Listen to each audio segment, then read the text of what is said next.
예, 배우 최수종 씨를 여러분들 잘 아실 것입니다. 이 최수종 씨는 유명한 게 있는데 아내 하이라 씨를 위해서 늘 이벤트를 준비하는 걸로 아주 유명하죠. 그래서 이 아내를 위해서 이벤트를 하는 그 모습이 TV를 통해서도 여러 차례 방송이 되었습니다. 이런 로맨틱한 이벤트를 TV를 통해서 본 아내들은 어떻게 말합니까? 우리 남편도 저 최수종 씨 반만 좀 닮았으면 좋겠다라고 하면서 아주 부러워합니다. 하지만 반대로 남편들은 어떻습니까? 이 최수종 씨가 공공의 적이 되어버렸다라는 것이죠.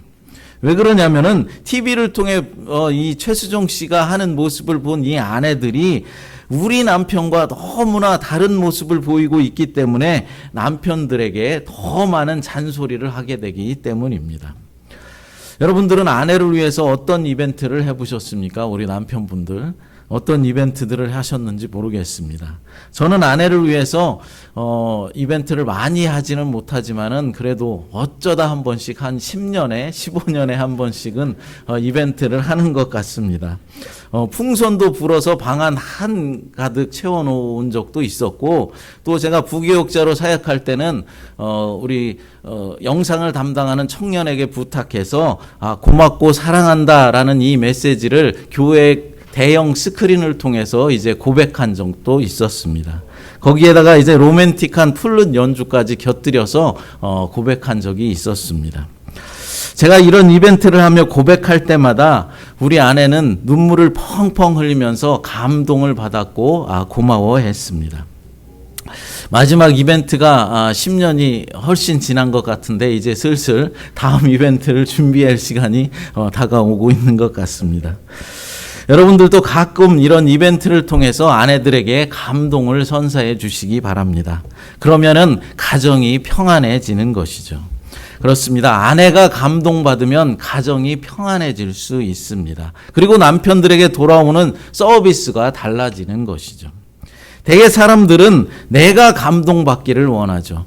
내가 감동받으면 정말 행복해질 수 있겠다라고 늘 생각합니다. 물론 내가 감동받는 것도 행복해질 수 있겠지만은 다른 사람을 위해서 내가 감동을 선사하는 것도 더 많은 감동을 받을 수 있다, 더 많이 행복해질 수 있다라는 사실입니다.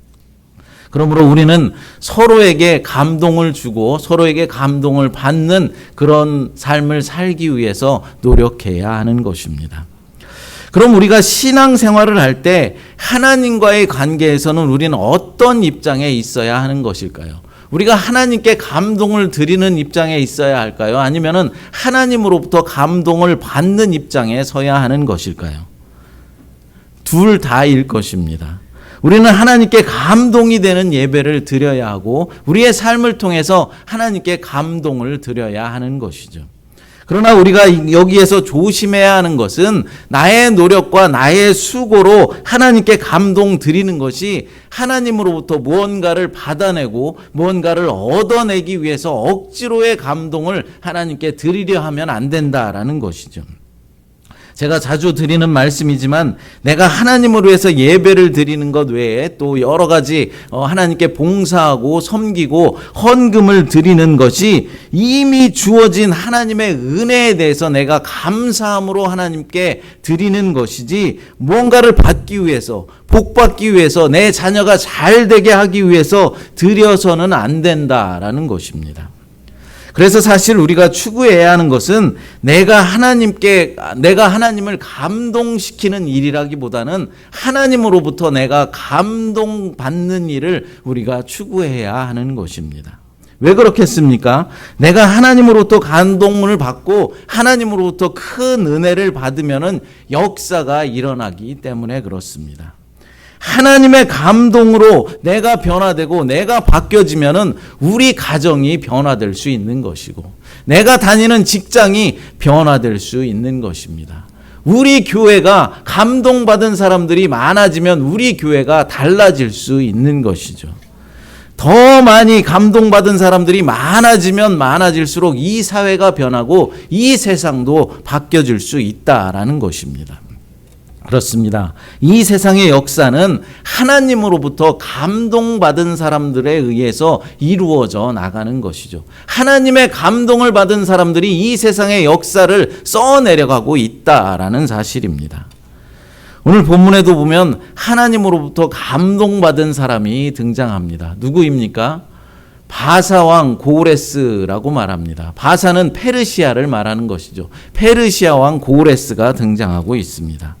이 페르시아 왕 고레스는 별다른 저항을 받지도 않고 그 당시 최대 강대국이었던 바벨론을 쉽게 접수할 수 있었습니다. 그런데 어떻게 그렇게 쉽게 바벨론을 이제 무너뜨릴 수 있었겠습니까?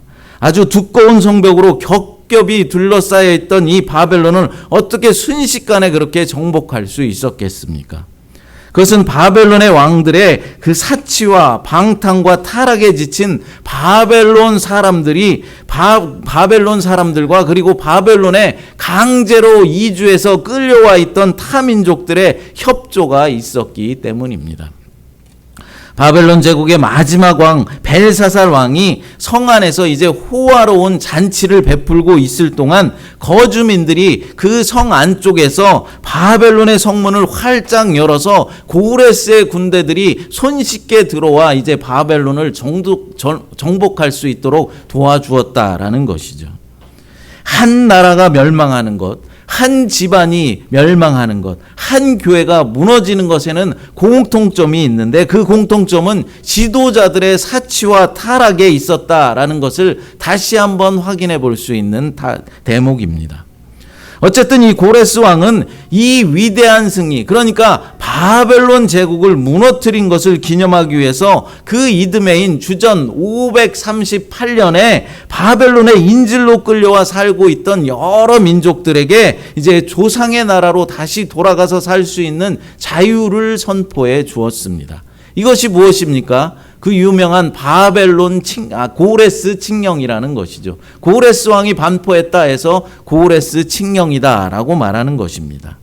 고레스는 강제로 이제 바벨론에 끌려와 살아가고 있는 민족들에게 고국으로 돌아갈 수 있는 자유를 허락해 준 것뿐만 아니라 바벨론이나 페르시아의 신이 아니라 조상들이 섬기던 신들을 섬길 수 있는 종교의 자유까지도 허락해 주었습니다.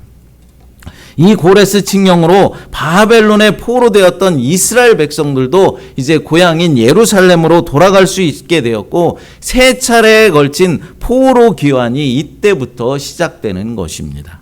제1차 바벨론 포로 귀환은 스룹바벨을 중심으로 해서 이제 고레스 왕 때 이루어졌는데 이제 돌아가서 무엇을 했습니까? 무너진 예루살렘 성전을 재건하기 시작하였습니다. 제2차 포로 귀환은 에스라를 중심으로 아닥사스다 왕 때 이루어졌으며 종교 개혁을 이룩했습니다. 제3차 포로 귀환은 느헤미야를 중심으로 이루어졌으며 예루살렘 성의 성벽을 재건하였습니다. 이 중에 오늘 본문은 제1차 포로 귀환의 시작을 말하고 있고 이 귀환을 알리는 고레스 칙령에 관한 내용입니다. 고레스 칙령의 내용이다라는 것이죠. 오늘 본문 1절을 읽어보도록 하겠습니다. 바사왕 고레스 원년에 여호와께서 예레미야의 입을 통하여 하신 말씀을 이루게 하시려고 바사왕 고레스의 마음을 감동시키매 그가 온 나라에 공포도 하고 조소도 내려 이르되 아멘. 이게 보면은 바사왕 고레스 원년이다라고 말하고 있는 것을 볼 수 있습니다. 이것이 언제입니까? 바로 주전 538년 고레스 왕이 고레스 칙령을 반포했을 때를 말하는 것이죠. 이 조서에는 두 가지의 강조점이 있습니다. 첫 번째로 고레스 칙령은 이미 오래전에 하나님께서 예레미야 선지자를 통해서 하신 말씀을 성취하는 수단이었다라는 것이죠. 여호와께서 예레미야의 입을 통하여 하신 말씀을 이루게 하시려고 라고 말씀하고 있습니다. 예레미야서 25장 11절과 12절 같이 읽어보겠습니다. 이 모든 땅이 폐허가 되어 놀랄 일이 될 것이며 이 민족들은 70년 동안 바벨론의 왕을 섬기리라. 여호와의 말씀이니라. 70년이 끝나면 내가 바벨론의 왕과 그의 나라와 갈대아인의 땅을 그 죄악으로 말미암아 벌하여 영원히 폐허가 되게 하되. 아멘. 예레미야 선지자는 이스라엘 백성들이 이제 바벨론으로 끌려가서 바벨론에서 70년의 포로 생활을 한 다음에야 다시 본국으로 돌아올 수 있다라고 예언한 적이 있었습니다.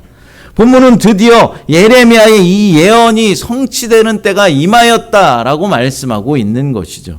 그러니까 수십 년 전에 예레미야 선지자를 통해서 선포되었던 그 말씀, 그것을 이루고자 페르시아 왕 고레스를 도구로 사용하신 하나님의 신실하심을 온 천하에 지금 드러내고 있는 것입니다. 또한 수십 년 전에 이스라엘이 바벨론으로 끌려가게 된 일이 예레미야에게 이 같은 예언을 주신 하나님께서 계획하시고 행하신 일이다라는 것도 드러내고 있는 것이죠. 그러니까 이스라엘 백성들이 바벨론에 의해서 멸망당하고 이제 포로로 바벨론에 끌려오게 된 그 일이 하나님의 무능함을 드러내는 그런 것이 아니라 오히려 하나님이 다 계획하신 일이고 하나님께서 온 세상을 다스리시며 인간의 역사를 주관하시는 주권자이시다라는 것을 강조하고 있다라는 것입니다. 또한 예루살렘으로 귀향할 이제 귀향민들을 통해서 끊어져 버렸던 하나님의 백성의 역사적인 맥을 잇게 하심도 나타나 있습니다.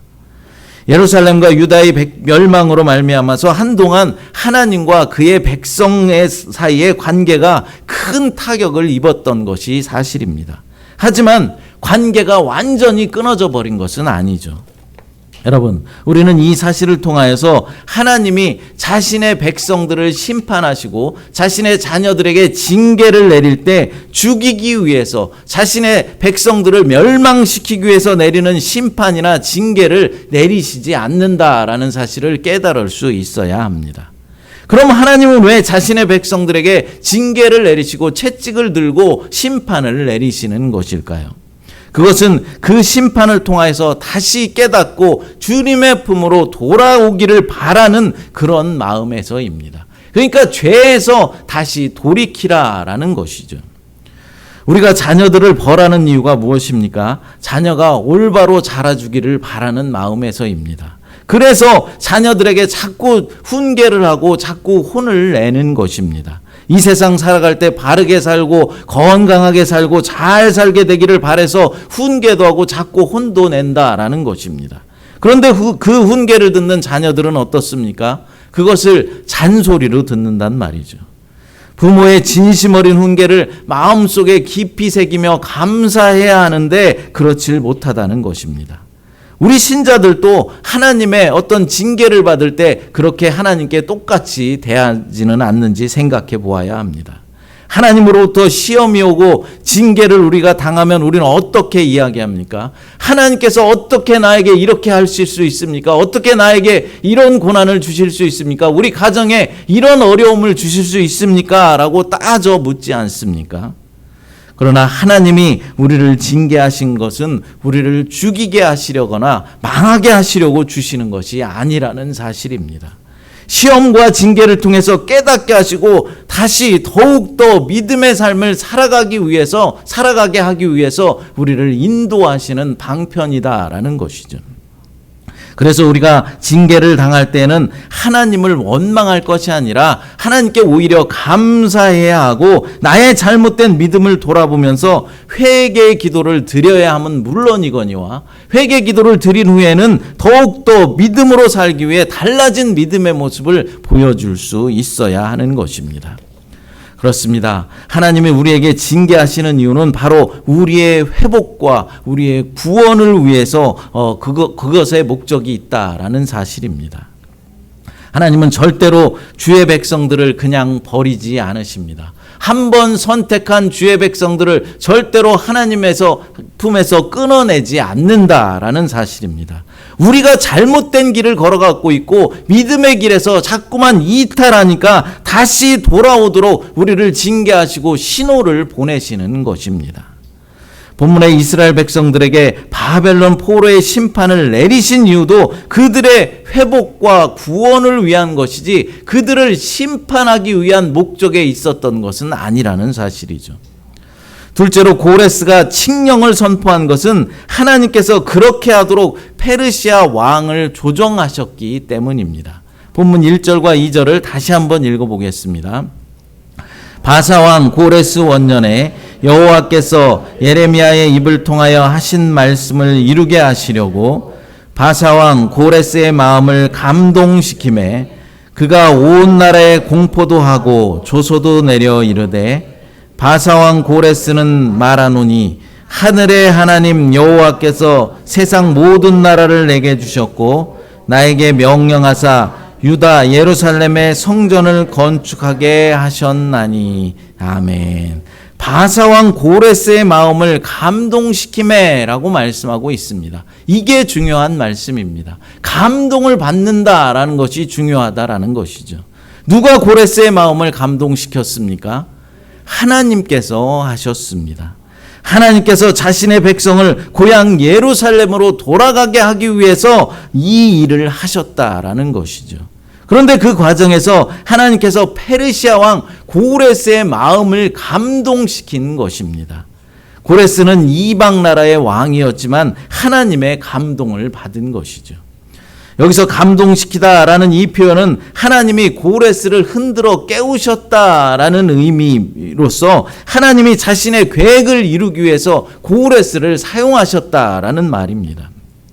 그렇습니다. 우리 주님은 자신의 백성들을 구원하는 일에 자신의 백성들이 믿음의 바른 길을 가게 하기 위해서 하나님 백성만을 사용하는 것이 아니라 하나님을 믿지 않는 불신자들도 사용하신다라는 사실입니다. 여러분, 실제로 우리 주변에도 보면은 하나님을 믿지 않는 사람 중에도 교회 사역에 쓰임받는 사람을 볼 수 있습니다. 불신자지만 무슨 이유에서든지 교회 일에 쓰임받는 사람들이 가끔 있다라는 것이죠. 교회는 다니지도 않으면서 헌금을 지어주면서 갔다가 헌금하라 하는 남편도 있습니다. 교회 이전을 할 때 시키지도 않았는데 기꺼이 나와서 교회 이전을 돕는 그런 사람도 있습니다. 이런 사람들은 모두가 하나님께서 흔들어 깨운 사람들이다라는 것이죠. 그러니까 하나님께 감동받은 사람들이다라는 말입니다. 이런 사람들 중에 대부분은 나중에 이제 하나님을 믿는 그 믿음의 사람이 되지만은 일부는 계속해서 불신자로도 살아가는 것입니다. 그러니까 하나님의 사역에 일시적으로 쓰임받기 위해서 사용되어졌던 사람이다라는 것이죠. 본문에 고레스 왕이 그랬다라는 것입니다. 하나님의 계획을 위해서 자신이 하나님의 도구로 사용되어졌다라고는 고레스 자신은 전혀 생각하지도 못했을 것입니다. 하나님을 알든 하나님을 알지 못하든 상관없이 모든 사람들은 하나님의 도구로 사용되어질 수 있다라는 것이 바로 성경의 가르침입니다. 고레스가 칙령을 선포하면서 사용한 표현들을 한번 보십시오. 그 표현들을 보면은 마치 그가 하나님을 신실하게 숭배하고 있는 그런 사람처럼 보여집니다. 본문 3절 말씀을 읽어보겠습니다. 이스라엘의 하나님은 참 신이시라. 너희 중에 그의 백성된 자는 다 유다 예루살렘으로 올라가서 이스라엘의 하나님 여호와의 성전을 건축하라. 그는 예루살렘에 계신 하나님이시라. 아멘. 이스라엘의 하나님은 참 신이시라. 예루살렘으로 올라가서 이스라엘의 하나님 여호와의 성전을 건축하라 라고 말하고 있습니다. 이게 누가 한 말입니까? 하나님을 알지 못하는 고레스 왕이 했다라는 것이죠. 얼핏 보면은 하나님을 아주 잘 섬기고 있는 선지자가, 하나님의 선지자가 한 말처럼 보입니다. 하지만 실제로 고레스가 하나님을 믿었을 가능성은 전혀 없습니다. 왜냐하면 고레스는 다신주의자였기 때문입니다. 당시 왕들이 선포한 칙령들을 보면은 자신이 지배하고 있는 타 민족의 종교와 풍습을 존중하는 차원에서 그들의 종교적 언어를 사용하였던 것이 일반적이었습니다. 일종의 외교 수단이었다라는 것이죠. 하지만 분명한 것은 하나님께서 고레스의 마음을 감동시키셨다라는 것이고, 그것을 통하여서 이스라엘 백성들이 바벨론에서 70년 동안 포로 생활하던 것을 마치고 고향 예루살렘으로 돌아올 수 있었다라는 사실입니다. 하나님께서 고레스를 사용하신 것입니다. 그런데 여러분, 이방 사람인 이 고레스의 마음이 하나님의 감동을 받아 이러한 놀라운 역사를 이루어낼 수 있었다면, 만약 하나님을 믿는 우리 중에, 우리 교인 중에서 하나님의 감동을 받는 사람이 나온다면 어떠한 일들이 벌어지겠습니까? 최소한 70년 포로 생활에서 벗어나는 것보다 더 크고 더 위대한 일을 우리는 할 수 있을 것입니다. 저는 여러분 가운데 하나님의 감동을 받는 사람들이 생겨나기를 간절히 바랍니다. 여러분 모두가 하나님의 감동을 받게 되시기를 간절히 바랍니다. 그래서 저는 그것을 위해서 늘 기도합니다. 만약 여러분 중에 하나님의 감동을 받는 사람이 나타난다면 어떤 일이 벌어질까요? 예수님께서 나를 구원하시려고 십자가에서 못 박혀 죽음당했다라는 사실이 깨달아지고, 그것을 통하여서 내가 정말로 감동이 되어진다면 우리 교회는 아마도 사랑이 넘쳐나는 교회가 될 것입니다. 서로를 위해서 기도하고 서로를 섬겨주지 못해서 안달이 난다라는 것이죠. 하나님께서 나를 의의 길, 믿음의 길에서 벗어나지 않도록 나에게 고난을 주셨다라는 것이 믿어지고 깨달아지면, 그래서 그것에 감동이 되어지면 날마다 우리 교회는 뜨거운 눈물을 흘리며 뜨거운 찬양과 기도의 열기로 우리 교회는 성령의 도가니가 될 것입니다. 교회에 오면 모두가 하나님께 전심으로 기도하고 찬양 부를 때도 전심으로 하나님의 성호를 찬양하게 된다라는 것이죠. 하나님께서 나를 이렇게까지 사랑해 주셨구나, 죽기까지 나를 사랑해 주셨구나 믿어져서 알 수 없는 전율과 감동이 밀려오면 우리 교회는 구령의 열정에 사로잡히게 될 것입니다. 전도하고 싶어서 안달이 나서 한 사람에게라도 우리 교회를 소개해주고 또 예수님을 소개해주고 싶어서 최선의 노력을 다하게 된다라는 것이죠. 또한 말씀을 배우고 싶어 목말라 하는 사람들이 늘어나게 되고 구제와 선교도 폭발적으로 늘어나게 될 것입니다. 이제는 더 이상 교회 재정을 걱정하지 않아도 될 만큼 우리 교회 재정이 풍성하여질 것입니다.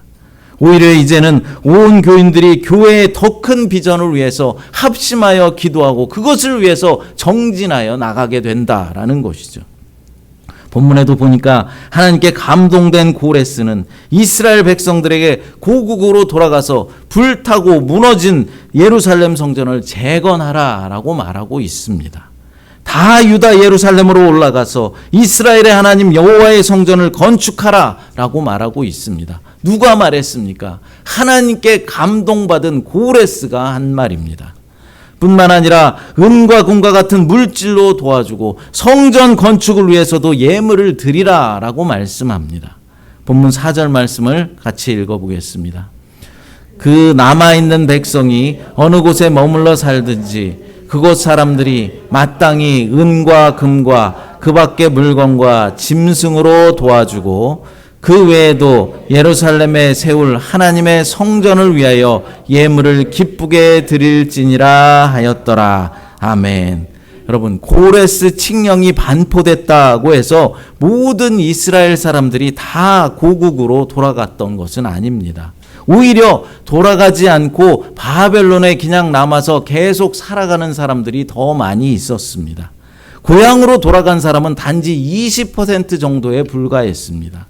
그도 그럴 것이 바벨론에 끌려온 지 포로 제1세대들은 너무나도 고통스럽고 힘겨운 그런 삶을 살았을 것이지만 이제 그들에게서 태어난 포로 2세대, 3세대들은 어땠습니까? 그래도 바벨론에서 어느 정도 적응하면서 살았기 때문에 그 생활이 익숙해졌다라는 것이죠. 우리 이민자들은 이 이야기를 잘 이해할 수 있을 것입니다. 우리도 이곳에 초창기에 이민해 온 우리 이민 선조 1세대들은 어땠습니까? 이곳에서 얼마나 고생하고 고통스러운 삶을 살았겠습니까? 사탕수수 농장에서 제대로 된 대우도 받지 못하고 언어도 통하지 않는 곳에서 살아남기가 쉽지가 않았다라는 것이죠. 하지만 이민 2세대, 3세대, 4세대들은 이곳에서 공부했고 이곳 로컬 사람들과 함께 자라났기 때문에 이곳 생활에 오히려 더 익숙해진 것입니다.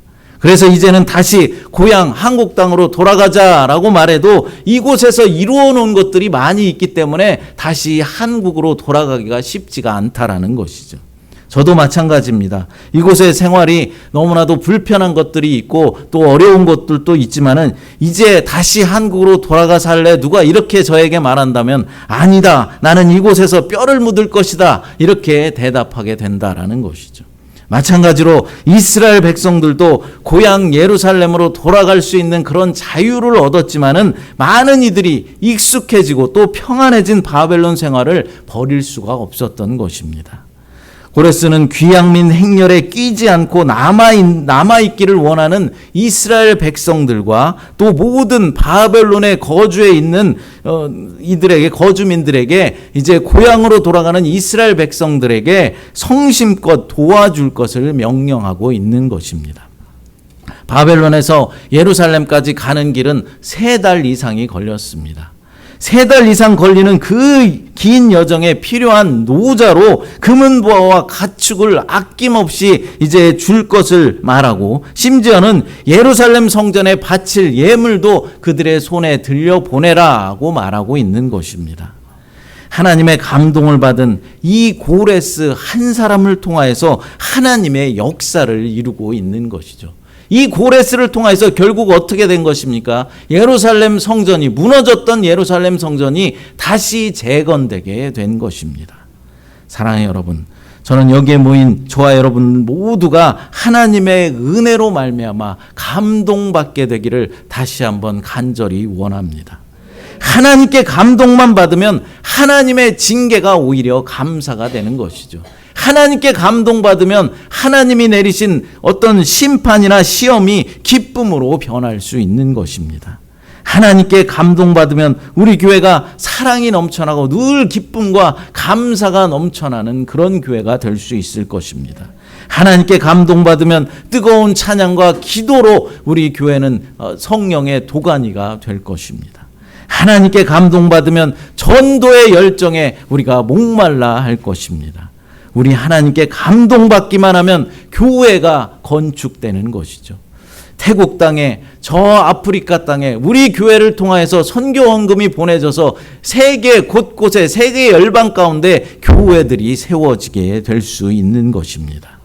사랑하는 여러분, 이방인이었던 고레스 왕이 하나님의 감동이 되어서 하나님의 백성들에게 놀라운 일들을 행했던 것처럼 저와 여러분 모두도 하나님께 감동이 되어서 우리 교회를 위해서 놀라운 일을 행하시고 또 하나님의 역사들을 위해서 놀라운 일들을 행하게 되시기를 간절히 소원합니다. 이 시간 함께 찬양 부르시고 기도하도록 하겠습니다. 오직 예수뿐이네 아까 불렀던 찬양 부르시겠습니다. 하나님께 감동받은 한 사람 고레스를 통하여서 하나님의 역사를 이루셨던 것처럼 여기에 있는 우리 한 사람 한 사람이 하나님께 감동이 될 수 있도록 인도하여 주시옵소서. 그래서 몸된 교회를 위해서 하나님의 역사를 이루기 위해서 놀랍게 쓰임받는 우리가 될 수 있도록 인도하여 주시옵소서. 성령 하나님께서 우리 중에 임하여 주심을 믿습니다. 우리를 감동시켜 주심을 믿습니다. 하나님 인도하여 주시고 역사하여 주시옵소서. 거룩하신 예수님의 이름으로 간절히 기도드리옵나이다. 아멘.